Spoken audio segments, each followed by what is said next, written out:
Hi everybody, this is Pesa Shayo from liveyourbestmarriage.com and welcome today to the Live Your Best Marriage podcast. And my wife is here with me and she is... I'm Whitney Shayo and you can find me at Whitney Shayo on Twitter.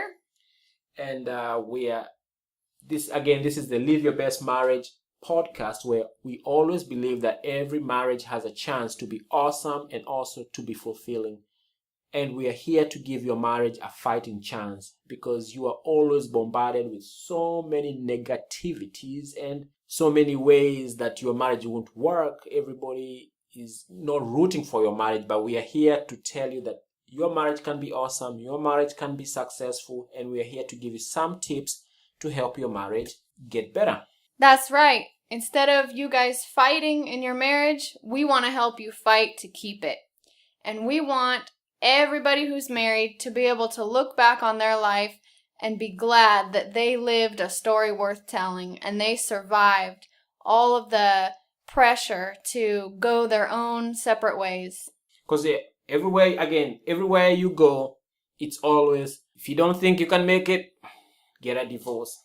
But here we are saying, stay together. Mm-hmm.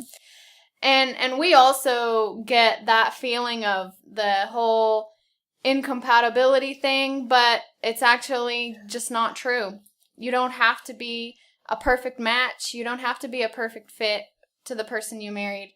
And as far as being similarly yoked from, what the Bible says, that just means that a non-believer shouldn't marry a believer. But that's the extent of it. Everything else, personality-wise, it's okay for you guys to be different. It's okay. It doesn't matter that whole thing about, I don't know if I'm compatible. I don't know if we're a good match. Nope. You're not a puzzle piece looking for an exact match to fit with you. No, you're not a puzzle piece. You're a human being. And there is no way you will be the exact match and complement your spouse on everything. But what we're saying is you actually become the person who is caring, loving, understanding, and works to help your spouse and your marriage stay strong. That's right. And I heard a pastor on the radio the other day talking about how husbands are supposed to love their wives sacrificially. And I think that the whole concept of love has been difficult for a lot of us because love is actually a choice. It's really not a feeling. And for a husband to love his wife sacrificially, he is making a lot of choices. That's not always going to be based on feeling. And that means he's always going to put her needs and her feelings ahead of his own. And if it's a feeling, it's just going to come and go. It's not going to last very long. And one of the things that my husband and I found out is that in 2002, the Institute for American Values did a study on unhappy marriages, and they found that the ones who divorced, it did not cure their depression, it did not raise their self-esteem, and they were actually not happy at all. 5 years later, the couples who stayed together were happy again, although they were previously unhappy, because what happens was they were able to ride out the storm. They were able to stick together through the tough times. And then 5 years later, things were much, much better. Yes, things were much, much better. And the first thing you need to do with your marriage is commit. Not kind of commit, not commit and think about, maybe I can find something else on the side. No, commit. So, because once you commit, once you put all your eggs in one basket, once you commit, from that point on, that's where your creativity comes in. And what does that mean? That means you'll be able to know how to deal with the issues in your marriage once you commit. Once you know that you are in this for the long term, you are in it to win it. And if you don't think you're in it to win it, you'll always find ways to get out of it. So commit, be in it to win it, and that's when all the creativity will come out and you will know how to handle every situation that is thrown at you. Yeah, and also in regards to always looking for a way out, it's kind of interesting because when we're dating, we look at everything as a sign that it was meant to be. You know, if some little thing happens, we're like, oh, yes, it was meant to be. We're supposed to be together. Oh, my gosh, that's so cute. Oh, wow. And then when we're going through a tough time in our marriage, it's the same way. We look at something and we're like, oh, yeah, that's a sign. Definitely. We are just not compatible. This is not going to work out. Oh, yeah, well, if he said that, or if he's doing this, or if this happens, well, you know, then this just isn't going to work. I don't think we're supposed to stay together. So yeah, if you are looking for a sign, you should look for a sign to stay together. So again, when you're dating, you are always finding signs that, oh, we saw this, that means we are meant to be. Or this happened, that means we are meant to be. So when you're married, if something happens, you'll be like, hey, we saw this, that means we are meant to be, to stay married. And if love is not a feeling, then that means that it's a continuous effort. It's something that you just keep doing. And I want to encourage everyone out there who's going through a tough season.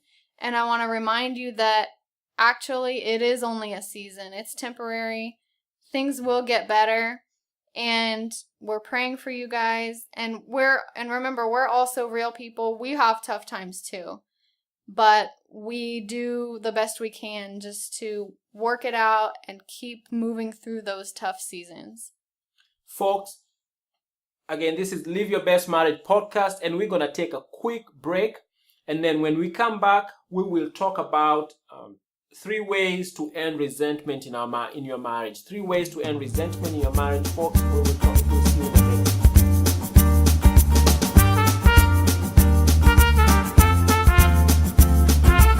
Folks, we are back to the Live Your Best Marriage podcast. And again, I'm your host, Pesa Shayo, and I'm at Pesa Shayo. And here's my wife. Mm-hmm. I'm at Whitney Shayo. And before the break, we were talking about just staying committed to your partner, staying committed to your marriage. And again, here at Live Your Best Marriage, we always believe that every marriage can be awesome and fulfilling.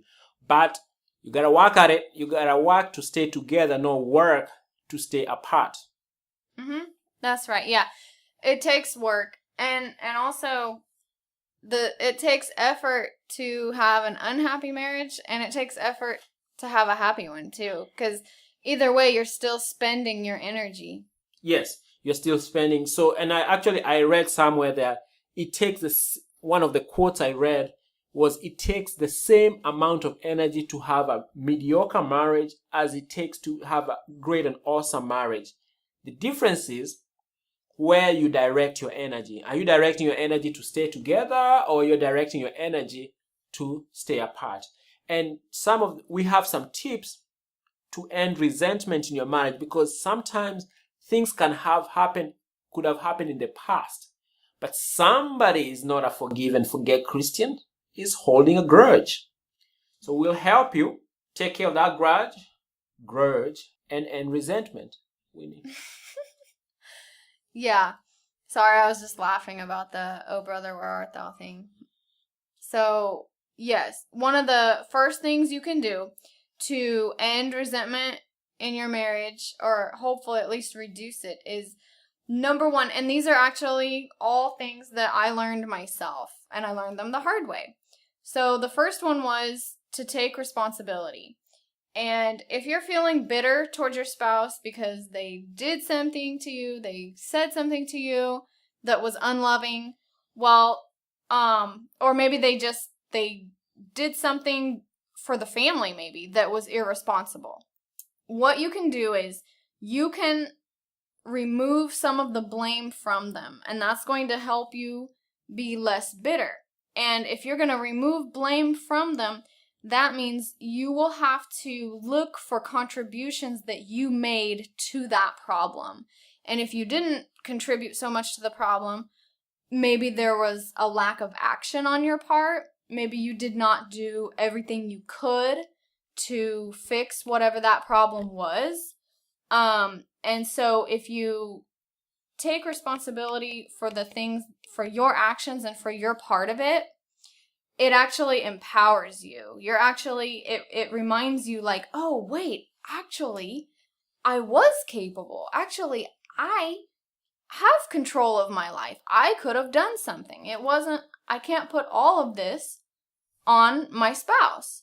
And she brought up a very great point that you have to take some responsibility, not be a victim. Because sometimes when you think about it, if the problem is the other person, then nothing can be done because you are helpless. You cannot change somebody else. But if you take responsibility and take it like, hey, nothing happens to me, things happen because of me. Mm-hmm. I learned that nothing happens to me, things happen because of me.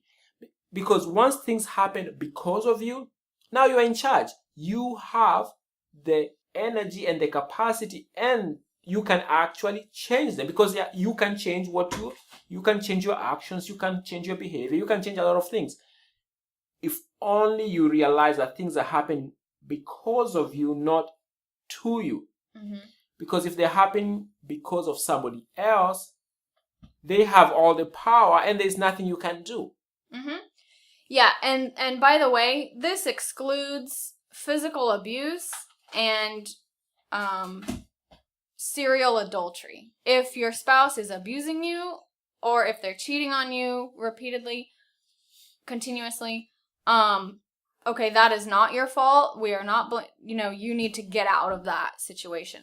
But other issues, like maybe, there are other minor issues that we're talking about here. Like maybe your spouse made a bad financial decision for the family and you were feeling helpless. You felt like, oh, they screwed up things and they just put us at risk. Well, actually, nope, just hold on. Think of things that you could have done.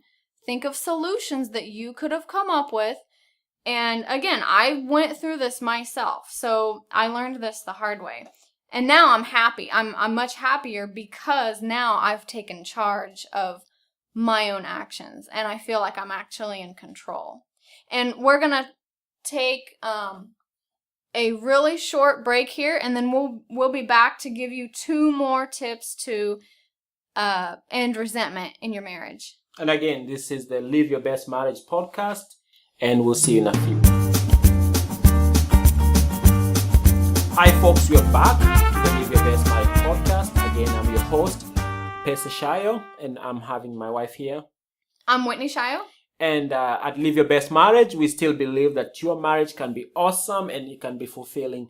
And before we went for the break, we were talking about taking responsibility so that you can reduce some of the resentment in the marriage. So Whitney, what other things can somebody do to reduce resentment in their marriage? Okay.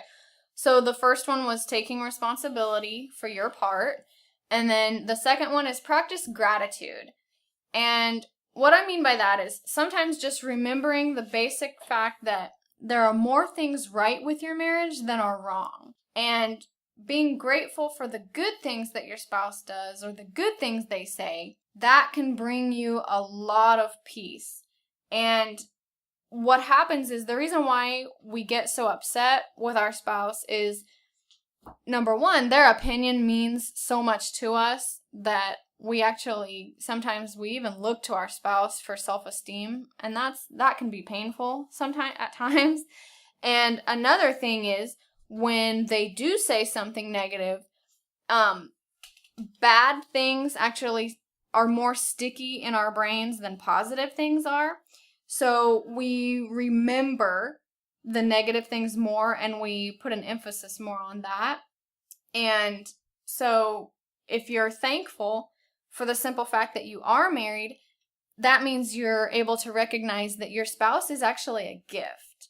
And one thing that I like to share with people, I like to remind everybody is there are millions of people around the world who struggle their entire lives hoping to have even one lasting relationship. They just are not able to figure it out, and the people that they choose to be with are not able to figure it out. But if you're married, that means you have someone special to share every day with. And yeah, if you have a spouse, you are blessed. And last night we went to a speech contest, and it was a humorous contest. And one of the ladies who gave a speech talked about how dating in her 50s has been very difficult. Oh, it was a sad speech. It was more sad than it was funny. She was in the humorous contest, but it was actually a very pitiful story. I felt so sorry for her, but it made me extremely thankful that I'm married, because she was just talking about all these horrifying experiences that she has on blind dates, and then now she goes to online dating sites. And I mean, there's nothing wrong with that. If you're able to find someone, if you're able to get married to someone from a dating site, that is okay. There's nothing wrong with that. But what I'm saying is this particular lady was having a very, very rough time. And the whole bottom line of her story is she's almost 60 and she's still lonely. And her children are about to leave the nest. And so, again, I just want to emphasize that if you're married, you are blessed. You are highly favored. And sometimes that can be difficult to remember, but it is the truth. Yes, especially in the day-to-day life, it's very difficult to remember, especially when you're listening to CNN, CNBC, and all that stuff. Basically, what you're getting is doom and gloom. And a lot of statistics why marriage does not work. But nobody is in your house. They cannot predict what your marriage will do. So that's why we work so hard to try to get some positive information out there, because just to counteract some of the negativity being pushed out to say that your marriage won't work. And the third thing that you can use to reduce resentment in your marriage so that somebody does not hold a grudge is resolve. Especially at the moment you are starting to feel offended, you really need to tell your spouse in a loving way that you feel hurt. And this is where good communication comes in, because you are expressing how you feel. You are not condemning your spouse. You are expressing how you feel. And your spouse should be able to actually understand or listen to you. So that's where good listening skills come in, to know that you are actually saying how you are feeling, you are not condemning your spouse. Mm-hmm. So the first part of this, being able to resolve, means that you're able to express what's wrong, and then ultimately what determines how happy you will be is your ability to forgive and actually accept their apology. Forgive and accept the apology. And this can be hard, because a friend of mine was telling me this, that he can be getting a cold shoulder for several days after an argument or a misunderstanding or whatever. Or if he says something really bad, right? Yes. Mm-hmm. So he can be getting a cold shoulder for several days. So as a guy, really, I really don't understand that, because I'm like, there's no need to get a cold shoulder. Let's resolve it. But I'm sure Whitney might know something how women take that situation. Because for a guy, it's easy to say, hey, let's just resolve this. Let's get it over with. But maybe for a lady, it's different. Mm-hmm. Okay, so the man is sitting there wondering, why can't we just talk about this and get it over with? And get it over with. Why can't we just get this thing taken care of? Yes. But for a lady, sometimes maybe she's obviously feeling so hurt, she doesn't know where to start, but also she might be afraid that the guy won't listen, What if the guy is like, hey, I want to listen? Sometimes, you know what, I'll be honest with you, sometimes it's just a turn off. You don't feel like talking. If you've been hurt that much, you're like, I really don't want to talk to you right now. But yeah, I get what you're saying. You're wondering, why can't we just resolve this thing and just get it taken care of? And so I would encourage you ladies to go ahead and speak up. I know it's painful. I know sometimes you're just like, okay, the last thing I want to do right now is talk to this guy who just broke my heart saying the meanest thing ever. But go ahead, have the courage, speak up. If he's telling you he wants to resolve it, he's willing to listen. And so it's okay to tell him. And the longer you wait, the more you'll stew over it. And that's what resentment is. It builds up. It's anger that just keeps building and building. It grows and grows. So that's what we want to stop. We want to be able to forgive and forget as early on as possible so that that resentment doesn't grow. That resentment doesn't grow because it's like a tumor, like a cancer. Because once it grows, it takes away the commitment of your marriage. And after a while, you don't feel like you're really sold to your spouse that much because you're so upset and you resent them that much. Mm-hmm. And resentment leads you down a path to contempt. And contempt is one of the major causes of divorce. So. Yes, Dr. Gottman said that contempt was one of the 4 horsemen that can predict a divorce. And we all know Dr. Gottman has been able to predict divorce by more than 90%. Yeah. So, and then I like to reference back to that Bible verse, Ephesians 4:26. It says, "Do not let the sun go down on your anger." So, as married couples, let's use that. Let's go ahead and get those problems resolved before the day ends so that the next day we can start fresh. Folks, we want to thank all of you who have been supporting our ministry, especially on Twitter.